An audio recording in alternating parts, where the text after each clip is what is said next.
Hey everyone, welcome back to the GamerNerdz Now Loading podcast. This is Vinx, and I got voice on the line.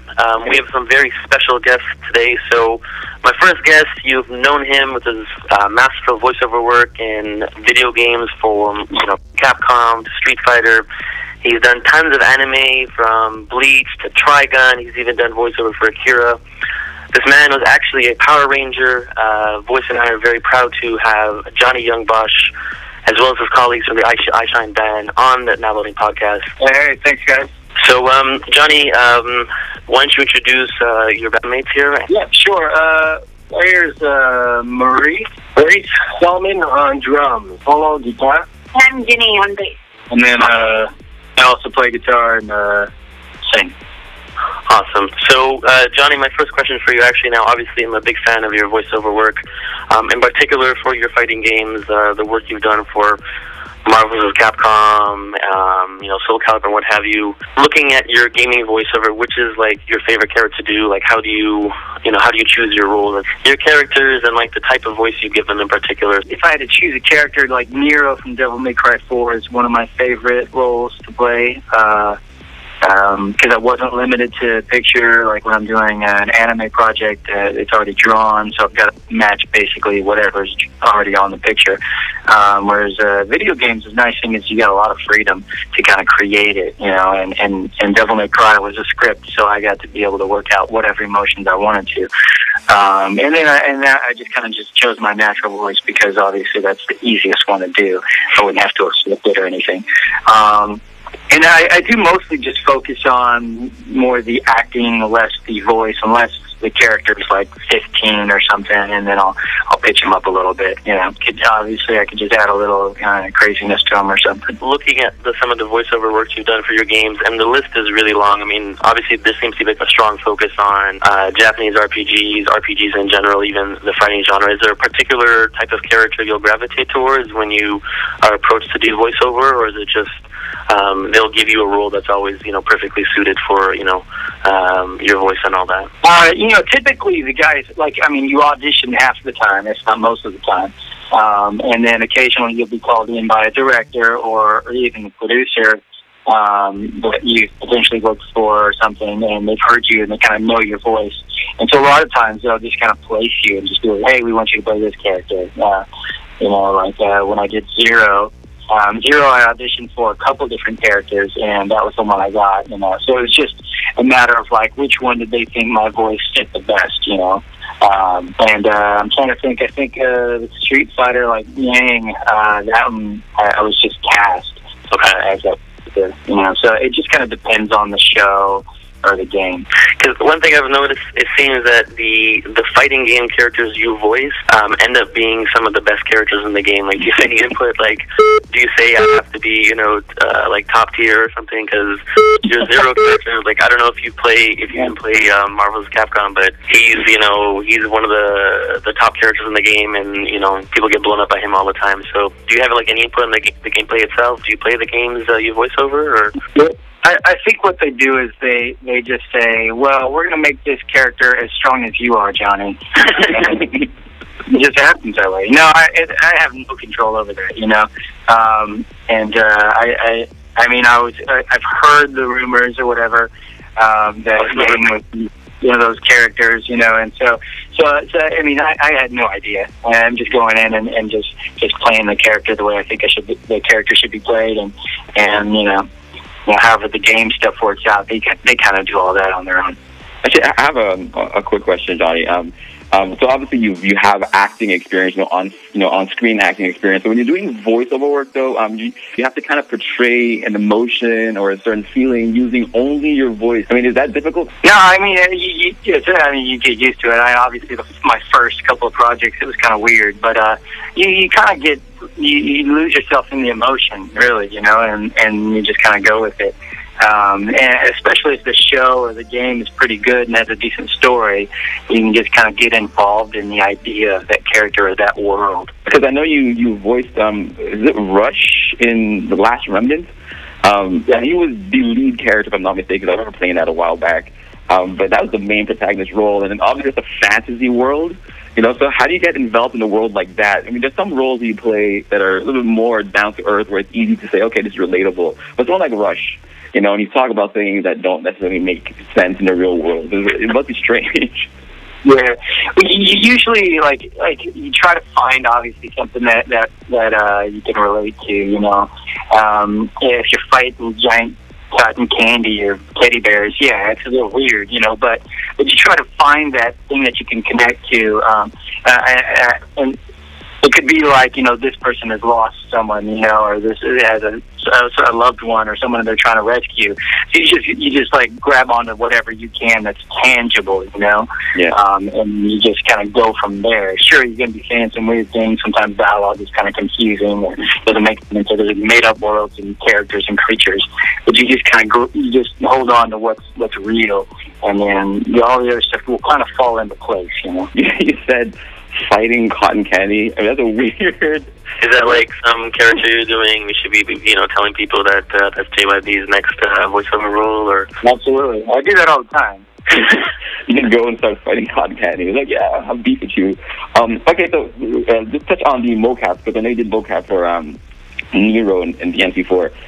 So this, I mean, that's obviously the verse. Now you're not using your voice, you're using your body, you know, and your movements to express whatever the character's supposed to express. Like, what's that like to do the mocap? You know, it's kind of like it's like a mix of like theater and film, you know, and so it's like, you know, you kind of have to think about like your body actions a bit more, you know. I mean, you do that when you're doing a film, but you got to be really conscious of it working on a game, you know, because you don't want to do anything that seems abnormal. You know, they can correct and change things, you know, but you just want it. But it's kind of nicer, actually, than just doing the voice, because you actually get to play out the role, you know. And the only weird thing is that you're in spandex and there's really nothing around you. It's like a giant warehouse, you know, that's empty, you know. The Japanese guys are really good at, like, building these you know, fake things or whatever out of wood or just mats and stuff. But you basically just kind of, it's just like playing pretend, you know. It's like when you're little building a fort and pretending like that was a tank or something, you know. It's like, it's the same sort of thing, and you just kind of go with it, you know. And then to see it afterwards, obviously, is so much better to see it like all put together, and you're like, oh, okay, so that's the way it's going to look, you know. So it's just playing. It's like being a kid, you know, and just pretending. I had one question for all you guys. Obviously, there's a strong focus on video games, you know, because Johnny's work is voiceover and anime and all that. So when you guys did the music and soundtrack for the Silent Hill, what was the Silent Hill game voice? Silent Hill. It was Silent Hill Memories. Yeah. Okay. On PSVita. So when you guys did the soundtrack for that, was that just a natural progression from your interest in video games to what Eyeshine does, or does your group, you know, dip into all sorts of music types, or was the music for video games the next logical step? It was well, it felt great landing that spot. I mean, we pretty much were covering their, I guess, the most famous song, Love Song. Right. And we kind of just did it in our own style and made it rock. Yeah, and Troy Baker actually, he, you know, they asked us actually to do a version that was just like it, so we did a version just like the original. And then Troy Baker wanted to really just kind of mix it up and do it totally different. And that's more what we do, because like even if we cover a song, we don't play it exactly the same. We totally change it. And so that for us was like, for me especially, I was like, okay, I can get into it now. You know, it doesn't feel like I'm copying somebody else's work, you know. And so to be able to do that was pretty cool, you know. And yeah, I think it is the next step for us. Obviously, to legitimize. You know, we've done a few conventions and stuff like that, you know. And so it makes no sense for us to be there now. We're also doing a lot of the music for the Otakon game. So, you know, and we've recorded and submitted for a few anime projects and cartoons, and so we're certainly getting out there. Okay, question about the music and the gaming, you know, kind of combining it. So, I mean, obviously you do the music for the games, and you understand the importance of the atmosphere. I guess the relevance of music, I guess, for setting the tone of the game. But how relevant do you think it is, music in gaming? Is it secondary, or is it a primary role in the game? I think it's very important. I think, I mean, the story has to be good, right? But, like, I think I can sit here and I can play a chord and you would know what emotion I'm feeling without me really having to say anything, you know? Yeah. And so that's kind of the cool thing about creating music, especially for a game or something, because then you can just set the mood, you know? And it's really kind of a cool thing to, like, try to figure out, like, how are we going to make this feel? What is this thing supposed to feel like? And that's really all it's about when it comes to the games, is like, what is this supposed to feel like? Or what do we want people to feel at this moment, you know? And so, like we've done score for independent projects and stuff like that, and that's kind of, we just think about, like, what are they going to feel right now? What do we want them to feel, you know? And that's really the way we approach it. It's like, what kind of feeling do we want to give people? Any of the big titles that are out right now, is there anyone that you kind of wish, you know, you could make music for, you know, like Halo 4 or something, you know, the Halo franchise? What game would you say, I would absolutely die to make music for this one? Oh, it would be the Power Rangers game, right? No. Well, I mean, if we did get it, that would be awesome, because we got a job. Because, you know, our band's unsigned, so more work fuels us. As for games, I don't know. Any big title, Assassin's Creed, even World of Warcraft. That'd be, you know, we could fit in anywhere. I think we'd be capable of doing any stuff. Yeah, we could make any kind of music. That would work, I think. I know you guys are going on tour. Is the focus going to be on music for people or music for gamers, or just whatever you guys feel is the best thing at the time? The main thing for us is just creating our own music, you know, and our own CDs and stuff. But we've certainly submitted for a few projects. Some of the projects were shelved.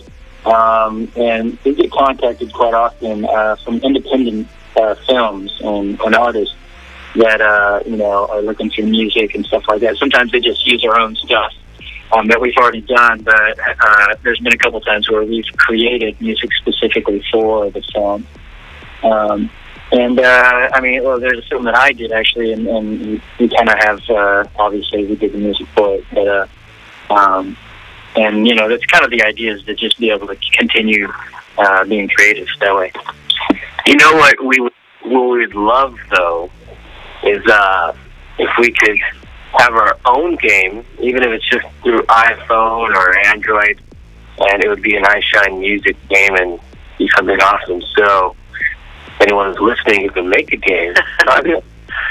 See, we're actually located in Montreal, and in fact, a lot of the big gaming studios are here, so they will be hearing this podcast. So anyone out there in the Montreal development community, Eyeshine wants to make a game, you got Johnny Yong Bosch heading it. I mean, who doesn't want to work with you guys? Wait. I have a name for this game, for said game. Now, I didn't take this from anywhere. I don't know where I got this. I'm thinking the Eyeshine experience. Listen, I was actually watching a couple of the episodes, and one of them. So you guys actually have your own studio, obviously. So when you record, obviously you record your music there. But when it comes to the voiceover you do for Johnny, you do for games, do you ever just like, you know what, I'm just going to record the vocals here and just send it to you guys? Or do you literally just go to the whatever studio they choose for you? It's been both ways, you know. Sometimes I do a lot of auditioning from here, you know. So I'd submit auditions and stuff, but then sometimes they're like, well, this is just as good as we would get here in the studio, so we're just going to play you as usual. So it happens kind of both ways, but most of the time I just do auditions here. As far as vocals and all that stuff, yeah, vocals, everything we record musically is done here on our own. Would you just tell, I guess, everyone that's watching what the Eyeshine experience is? Well, the Eyeshine experience is a YouTube documentary series that follows us around. Eyeshine, the band, because we're unsigned, and it basically shows what happens behind the scenes and our stories, our struggles. Yeah, it's there's so many people out there that are in a band or are unsigned, obviously, or even artists, or actors or whatever, and I think it's nice to be able to learn from other people's mistakes, because like for us, like we've gone through so much that if we had known things ahead of time, we would have been better off, So we put it up there so that people can actually learn from the stupid stuff that we do, not make the same mistakes, and that way get a jump on things. And when you guys do make mistakes, are you guys like, and I'm obviously being, very comical here, but does Johnny like pull out his martial arts stuff on you? Like, are you like realize that holy crap, the band leader was a Power Ranger, he's a martial artist, like we gotta stay in line, or he's gonna pull out some move on you guys, and everyone gets the. Everyone does what they have to do, or I mean, what's it like having someone like Johnny Yong Bosch, in terms of, and this is your chance to suck up to him, like, what is it like having someone, like him lead you guys in the music industry? Well, having Johnny as our frontman and leader is definitely great, because, he really keeps us in line. Because otherwise, at least myself personally, I'd be very, very lazy and start deteriorating and becoming a crappy musician. Let's just get into Eyeshine itself. So you guys formed in 2004, and I just had a question, actually a few questions actually, but the first one, the name Eyeshine, what does that mean, and where did it come from, etc.? Well, basically we had a crappy name before, which was called Partly Cloudy. Yeah, it's stupid. We thought it was awesome at the time, but Johnny was the first to realize that it was really dumb, and he was watching The Crocodile Hunter late at night, and he was chasing crocs at night and had a lantern, and basically was saying over and over, "You gotta look for the eyeshine." So he kept saying the eyeshine over and over and wrestling the crocs, and so it stuck with him, and he presented it to us. The bassist actually at the time didn't like it, but eventually it caught on, and we're like, "Yep, this is our name, Eyeshine." So this whole time I've been thinking I'm going to get like a metaphorical answer. I said you guys started in 2004, but your sophomore album, it was called, if I'm not mistaken, My Paper Kingdom. That came out in 2009, and that was pretty much the album that really launched you guys. And it was for one song in particular, all the songs, but one song particularly stood out, and that's one song called Alone. And I listened to it over and over and over and over again ever since you sent it to me, and it's just fantastic. What is it? Voice? That's why. No, it's a fantastic track. But that's the song that really kind of started drawing in your crowd. And ever since that song came out, your crowd has been growing and growing and growing. I mean, what is it about that particular song that you feel really resonates with your audience? Well, everybody's been alone, and I think it was really kind of one of the first songs that I had written, like in the peak of a certain emotion, dealing with some stuff, and actually feeling alone, and in writing that, it was really as soon as I was going through that moment, I just started penning the lyrics, and it kind of more came to me as I was like dreaming, and from that moment on, that's just how I choose to now write, and I think it just because it's just real, and it makes sense to people, and people can obviously just kind of connect to something like that. And the other thing is it's really just kind of a simple song. It's not too complex, and it's more just emotionally driven. Has any of the voiceover work you've done, Johnny, or the anime or movies, what have you, have any of them in particular helped inspire the music you guys write or the type of sound you have? Not exactly, I would say no, absolutely not. There hasn't really been anything like any projects that I've gone and said, oh, this made me feel this way, I'm going to write this, But certainly it works the other way, though, like as far as like just experiences in life, I'm able to bring those into a project, like just dealing with loss or anything like that, I can bring that into an acting role. And obviously within the music, it's easier to do it as well. But there hasn't really been something that I've taken from a project, except, I mean, we're doing we have an acoustic album that we're hopefully releasing late December. And there's a track called Power Rangers versus Zombies, and that's obviously A millionaires just realized this dream has went up in flames. He said its potential is not actually happening. A lot of musicians have different writing styles. Some people will write, come up with an idea first, or just a feeling, or sometimes the lyrics come first, and sometimes it's really just a melody that comes, or a riff, whatever the case is. I mean, in your case, what is your writing style? Is it really just a blend of anything, or is there a particular, method you guys use for creating tracks? Kind of depends on what we're going through or what I'm going through. I would say half the time, melodies and even lyrics or the chords come to me in when I'm sleeping or when I'm dreaming, and then there are other times when I'm going through something and it just seems really easy for me to write. And then there's other times when we just get together and we just start jamming and we start coming up with stuff. And then there's another way where I just come up with a cool lyric or a cool title for a song, and then you just kind of start from there, But then, our overall theme, I think, and it just continues to be this way, is just never giving up. It's just been something beginning for us, up until now. Well, you guys are definitely doing, making a lot of waves. I mean, you guys have done a lot. I mean, you guys won KTLA. You guys won this Ford-sponsored competition called Give Me That Gig 2. That was this year, correct? Yep. What's next for you guys? And where do you want to be, say, mid-2013? Well, honestly, we just want to keep doing what we do, creating songs, creating Eyeshine, like music, and being able to sustain ourselves. We do have some success, and we're gaining some popularity, but we're unsigned, and it's still a big struggle for us financially. The tour you guys are leaving on, is it going to be just an Eyeshine tour? Are you guys touring with anyone else? Are you opening for people, or? Yeah, our actual Eyeshine tour throughout the U.S. is not till next year. Tonight we're just going to Tampa, Florida for an anime convention or a comic convention. So I guess I just have a few more questions. We're going to be closing up really soon. So just actually going back to the Comic-Con stuff. So obviously, you're really sought after for the anime work you've done.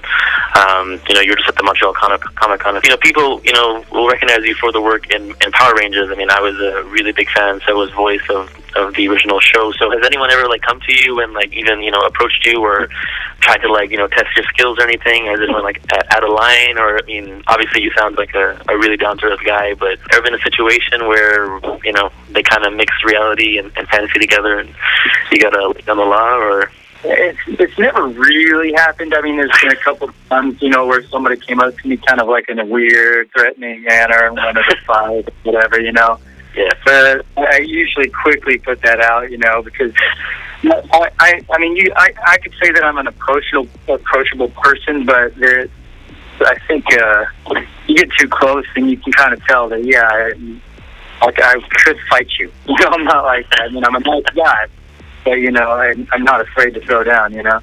But there's never really been anything like that. I mean, even the ones that are kind of maybe a little bit scary, it's very rare for me. I don't run into that many issues with people. People are usually pretty cool and for the most part normal, even if they are super excited about a certain character or something like that, they're more, in my case, or at least the way I find the fans around me, they're normal, and they're cool and they're just excited about something. I do know a few other people, other voice actors that have a ton of issues, but I think they just kind of lend themselves to that, and they kind of open themselves up to people like that, whereas I don't think I do, What do you get recognized more for, the work you've done, and for example, video games, anime, Power Rangers? What really defines Johnny Yong Bosch to the fans? It's a really big mix, it really is. Obviously earlier on it was mostly Power Rangers, but then there's a ton of voiceover work that I've done, and it's kind of everything really. Video games. if people come up to like I can't really even split it. It's not like 50-50. It's like, you know, it's like 25% is like our music, and 25% is from Power Rangers, 25 is voiceover, and 25 is just like video game stuff, you know.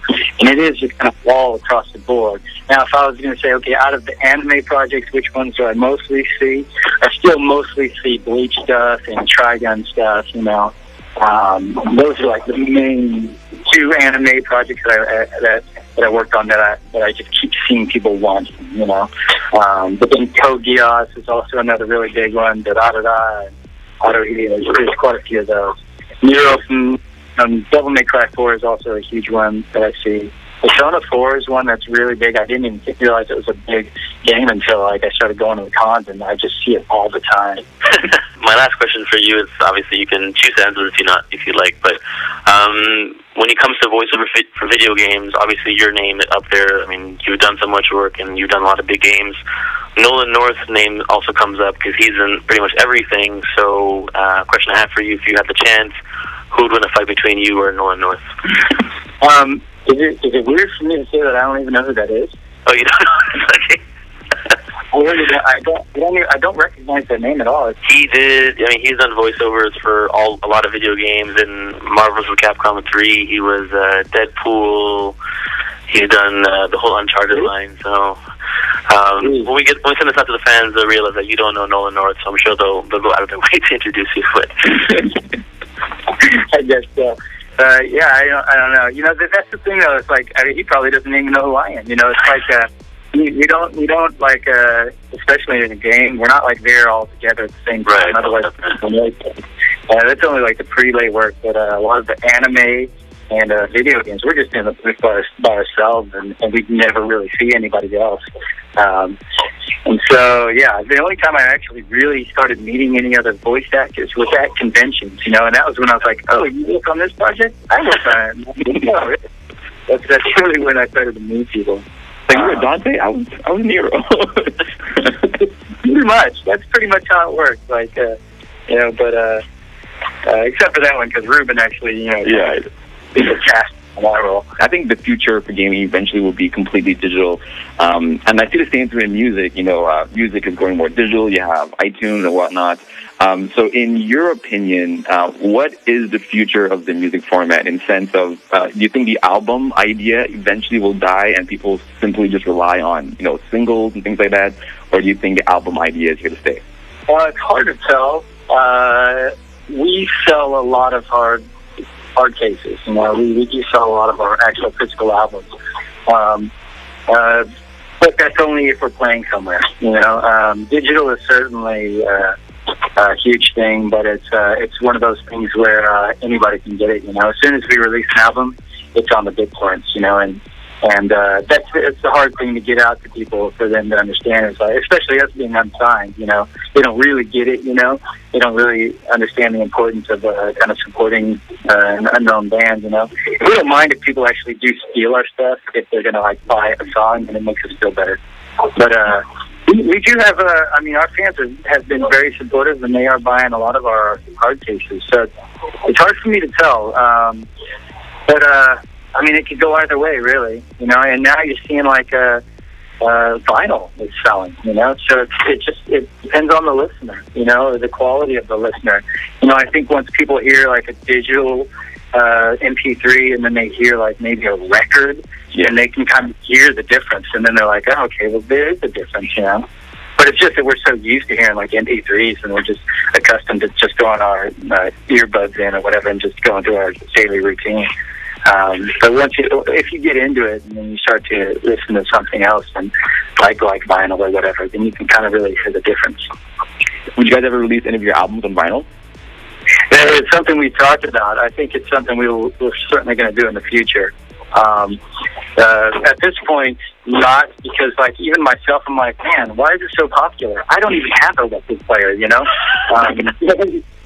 You know, I'm still getting out of the whole, like, I'm so used to everybody just wanting digital, but I'm seeing, like, we do sell a lot of our hard cases. But that's only when people come see us live, you know, because then they just want to be able to walk away with something, you know. It's kind of like you can touch us and then you know we're real. You know, if they can't see us and it's all digital, we don't really exist. Yeah, you're always going to have the diehards, and I don't think, honestly, vinyl will ever truly die, or ever go away. So if you guys have, your albums or your records released on vinyl, you'll have, the true collectors definitely reaching out. Why don't you tell us, guys, how our listeners can follow you guys on Twitter, where they can find you on the internet, and where they can reach out to you if you have any questions? Yeah, they can find us on Facebook at facebook.com/iShineMusic, or twitter.com, the iShine Band. The iShine Band. That's also our YouTube. There's youtube.com/the iShine Band. Or just simply go to iShine.net, UIESHINE.net, and all our links are there. We've just uploaded a couple of new music videos, and we've been shooting quite a few off our new album that we'll be releasing early next year. All right. Awesome. Well, there you have it, folks. We have the one and only Johnny Yong Bosch, his iShine Band. We had the Black Power Ranger on our podcast, folks. It's a pretty big day for the Gamer Nerds. So, gentlemen, ladies, thank you so much for attending our podcast today. You can follow me and Voice at the GamerNerdz on Twitter, like us on Facebook at the GamerNerdz, and obviously subscribe to our YouTube channel, the GamerNerdz.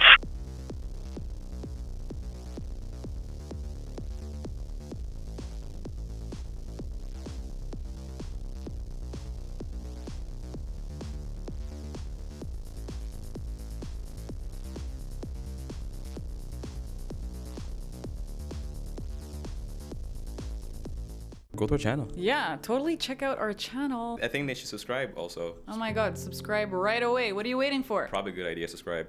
Subscribe ASAP. You're gonna miss out if you don't. I just subscribed. Oh my god, congratulations, you just subscribed. I'm cool.